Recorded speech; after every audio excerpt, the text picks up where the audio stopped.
सभी को नमस्कार। करियर फर्स्ट चैनल पर आपका स्वागत है।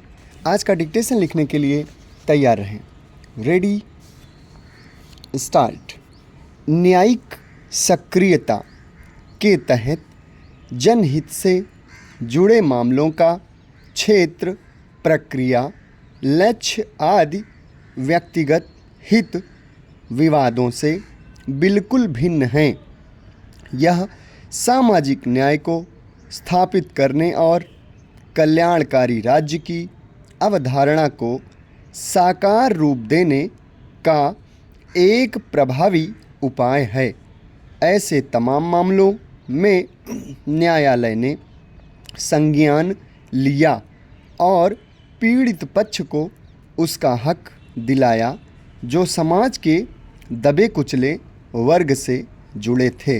इनमें 1982 में एशियाड वर्कर्स का मामला, 1982 का बंधुआ मुक्ति मोर्चा केस जैसे कई विवादों में उच्चतम न्यायालय ने कार्यवाही करते हुए प्रभावित लोगों को आवश्यक राहतें देने का प्रयास किया है।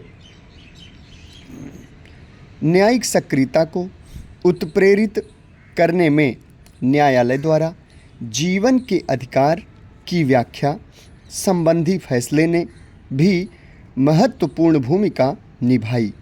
उच्चतम न्यायालय ने एक फैसले में संविधान के अनुच्छेद 21 की व्याख्या करते हुए कहा कि प्राण एवं दैहिक स्वतंत्रता में जीविकोपार्जन का अधिकार भी शामिल है।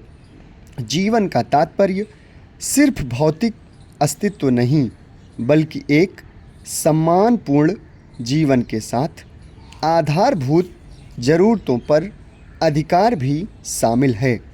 न्यायालय के इस फैसले से चिकित्सा सहायता और स्वास्थ्य अधिकार को मौलिक अधिकार के रूप में मान्यता मिली।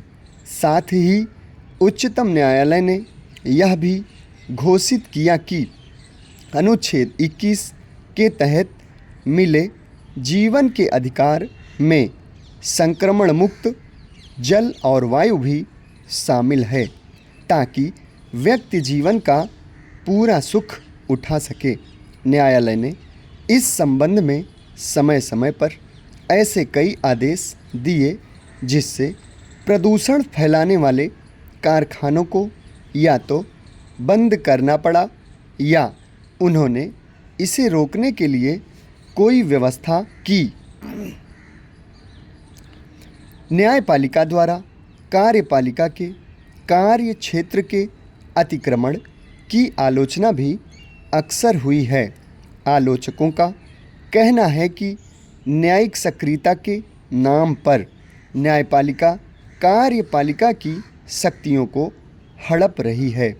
इस तरह का हस्तक्षेप शासन के तीनों अंगों के बीच संतुलन को समाप्त कर देगा, जिससे उनमें पारस्परिक सहयोग के स्थान पर निरंतर टकराव और विरोध की स्थिति उत्पन्न हो जाएगी। खास तौर पर आलोचकों को सबसे ज़्यादा आपत्ति न्यायपालिका द्वारा विधानमंडल के कार्यों में हस्तक्षेप से है। इनके अनुसार विधानमंडल जो जनसाधारण का प्रतिनिधित्व करता है की अपेक्षा न्यायालय के कुछ एक सदस्य जनहित को ज़्यादा अच्छी तरह से नहीं समझ सकते हैं। जनहितवादों के नाम पर न्यायपालिका का हस्तक्षेप दैनिक प्रशासन में निरंतर बढ़ता जा रहा है और स्थिति यह होती जा रही है कि इस तरह के मामले उपहासास्पद बनकर रह गए हैं। हाल के दिनों में ऐसे कई उदाहरण देखने को मिले जिनमें न्यायालय की प्रतिष्ठा को धक्का लगा, चाहे वह न्यायालय द्वारा पार्किंग स्थल के बारे में सरकार को निर्देश जारी करना हो या फिर किसी मरीज की निःशुल्क चिकित्सा की व्यवस्था करनी हो। समाप्त। धन्यवाद।